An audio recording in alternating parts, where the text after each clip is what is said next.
Well, welcome back everybody to the Bonafide channel. I'm here with my good buddy and friend, Trev. Do you want to be known as BarelyTrev, or how do you want to be known here? You can call me Trev. Trev? Okay, sounds good. Yeah. So Trev and I, little did I know this so Trev and I went to college together at the University of Minnesota, but it wasn't until we actually met a few times, I think, that we realized, or that we kind of got on the same page of that we played each other in basketball in high school, right? Yeah. It was like one of those things where you look at someone and you're like, they look familiar, but like I have no idea where it's from, right? And Absolutely. we were in playing in the same conference against each other growing up, so that was crazy. And I remember, because I think we were a year apart, right? You're a year, you Yeah. graduated a year after, right? Yep. So I remember, and then we played pickup, at the rec.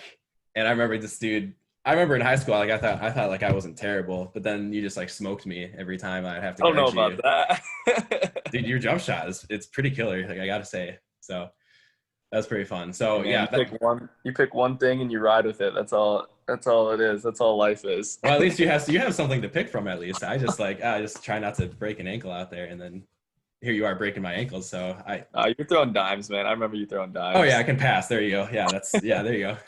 The most flashy passes, actually. Absolutely. So, dude, thanks so much for taking the time. I'm super looking forward to, just one, catching up, but two, talking about what you're doing, which is really cool. Yeah, man. Appreciate you having me on. I'm looking forward to this. Absolutely. So I never really knew, probably it wasn't until halfway through school that you started doing performances and getting into music. Have you always been kind of creating music, or have you always kind of been into music? Like, how'd that kind of come about? Yeah.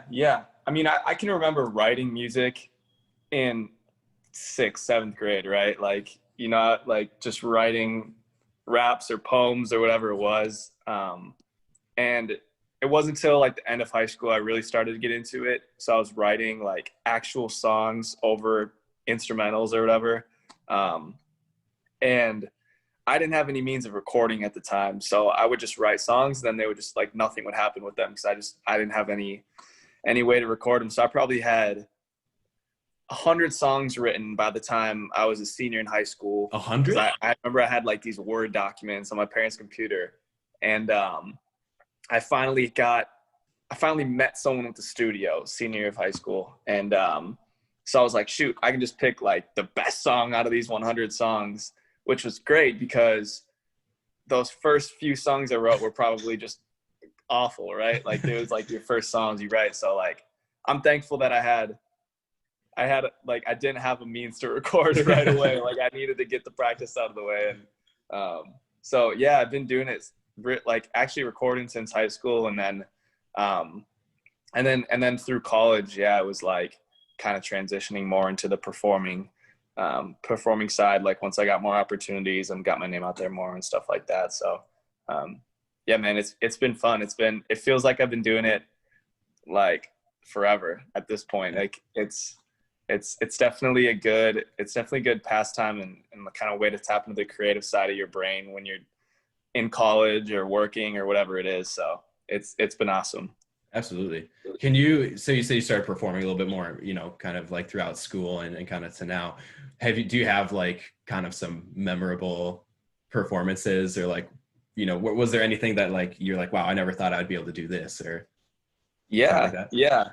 I think my first show was freshman year of college, and I opened for Huey Mack, and Huey Mack's dope. No shade at him, but he brought out like 4 people to that show because it was just like a blizzard that night or something. Oh, And it was my first show ever, so I brought like all my friends and stuff, right? Because I was like, "Yo, come watch me perform."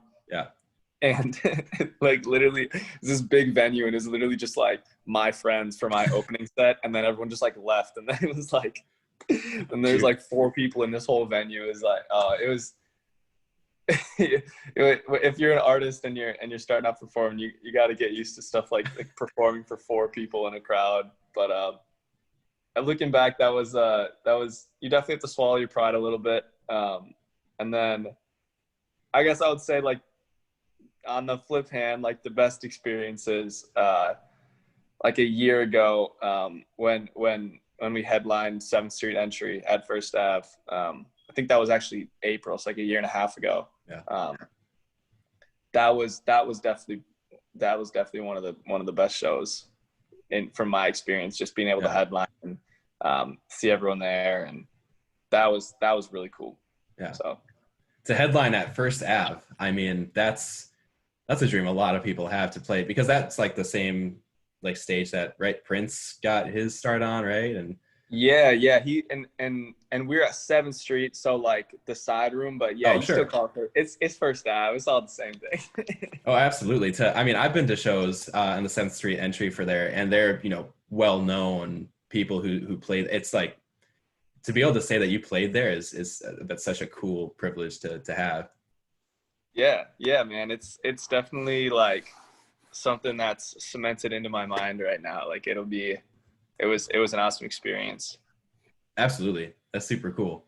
Now, kind of going into your music a little bit more, would you consider yourself a rapper, or would you, I mean, I don't know. I don't know if you want to put yourself in a box or something like that, but yeah, I think if for people who will go and just listen to the stuff that I have out right now, like, yeah, I'm a rapper, because like most of the songs on my page are like rap songs. Like that's where I like originally started. But like most of the new stuff I've been working on, I know I just put out like a rap song, but all the new stuff I've been working on is very kind of alt rock, pop, and like a little bit of, hip hop influence in there. But at this point I would just consider myself a musician, I guess. Yeah. But yeah, I'm still a rapper. I like to rap. Absolutely. Have you been like kind of, in order to start creating music, have you had to like learn new instruments or like new ways of creating that you hadn't before? Yeah, I bought a guitar like three-ish years ago to for that reason. Like I just wanted to expand musically. So started learning that. I'm no, Prince or anything right now, but that's definitely, I definitely want to learn more instruments. I like once I get the guitar down a little more, I think I'll probably go over to the piano, and then we'll see where it goes from there. But I just like learning. I like learning new stuff, so it's fun for me to like have to struggle on an instrument, and kind of figure it out. And I don't read music or anything, so like when I play guitar, I just kind of like play by ear, basically. Just kind of just see what happens when I play. So absolutely, self-taught. That's cool. Yeah, it's good. It's a struggle, but it's fun. Yeah, something to I mean, to be able to pick that up, it just shows a cool drive, I think, which is fun. Well, I mean, I don't know if this is kind of hard to do, but if you were to place like within like your music, if you were to have one kind of message or one impact that you wanted to have on like people who are listening, is that something that you could pinpoint, or is that kind of hard to do? No, I think you can. I think like it is hard, but you have to think of your music or your artistry as a brand to an extent, right? And like a business to an extent. And I've thought about it in the sense of like, as a business, like you have to have a mission statement. Like you have to have your vision. Like there's one clear goal for you as a business that you're trying to tackle. Because if you don't have that, then you're kind of just going to be like, you're not going to know where you want to go, and you're not going to take the right steps, like chasing one specific goal. And I feel like we have to think about ourselves the same way as artists.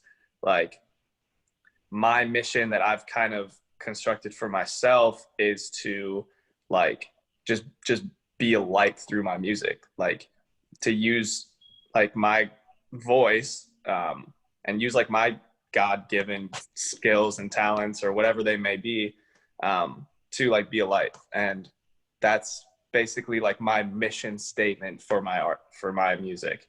And so like obviously there's like it's an umbrella, like it doesn't really matter how my mission statement isn't like to make really good rap music or like to whatever, blah, blah, blah, like to hit 1 million streams. Like it's just to be a light, and whatever that means is whatever it means, I guess. But that's kind of how I think about it. Absolutely. That's really cool. And I think that's fun to, I mean, I think that's something that like people, that's a mission people want to get behind, which is cool. And it would like, just hearing that, I'm like, I want to listen to his music now, you know, like, I mean, I've already listened to your music, don't get me wrong. And I love it. Like your music is great. I have your music on workout playlists. I don't think I've told you this yet, That's but so up. it's, yeah. So like you make awesome music. Okay. So follow-up question for that. Where do you see, what, I guess, are you excited about in terms of like kind of your journey with music? Is there, you know, like a single they're like, wow, like I can't believe like this is my most favorite song I've ever created, or here's what I'm looking forward to in the future. Anything that kind of sticks out to you? Yeah.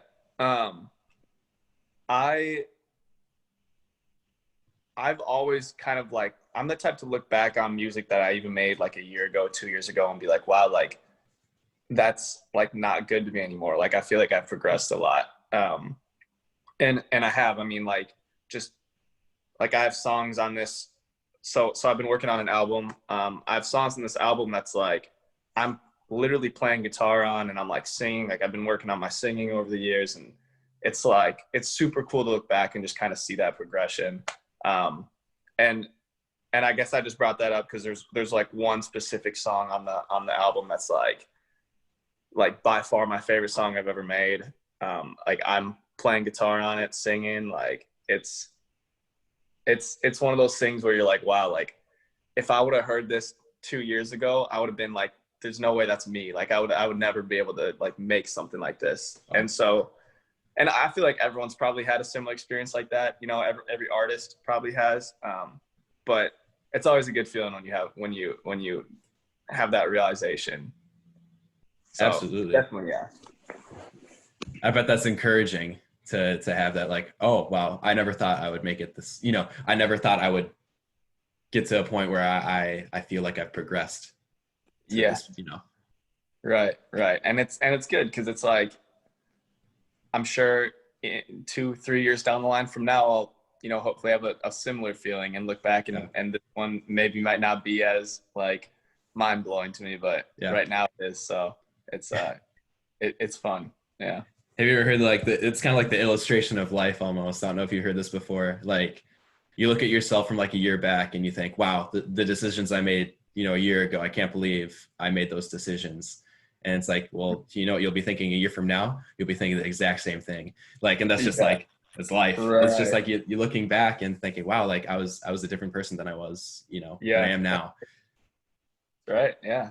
Similar it's crazy how it works. Yeah. Similar way with music. I mean, in a sense. Right. Yeah, definitely. I mean, if you're not like adapting and growing constantly as an artist, then like, that's how like it doesn't work. I me'n, every big artist you can think of right now has changed their sound in one way, shape, or form over time, and it's just how it goes. Like you have to adapt. So absolutely. Do you have any long-term goals in mind? Yeah, I think like my biggest goal right now is to, when things start opening back up, to get on a tour of some sort. That's kind of been like that first step goal for a while, like the next kind of high hanging fruit to go after. But other than that, like just putting out my music, keep doing what I've been doing, and yeah, hopefully when stuff starts open up, then get a chance to open for someone on tour. But that's kind of that's my next big thing I'm going for. Absolutely, man. And hey, you'll have to let me know, and I'm going to stay updated. If you go on tour, I'm for sure coming out to see you. Absolutely. Word. So if people wanted to like stay up to date, you know, see like where you're at in terms of music or social media, where would they go? Yeah, it's just BarelyTrev on all social media: Twitter, Instagram, Facebook, Spotify, all that stuff. So it's just at BarelyTrev. Pretty simple. Absolutely. Dang, man. I was going to say, people should definitely check him out. Am I looking right at the camera now? People should check him out if they get the chance, because not only does he have great music out, but he's coming out with some great music, which will have maybe a little bit of a feature in a separate video. But really appreciate you chatting with me, man. And it's been a blast, and I'm super excited about the things that you're doing. Yeah, thank you, man. It's been fun to catch up with you, and I appreciate you having me on. Absolutely.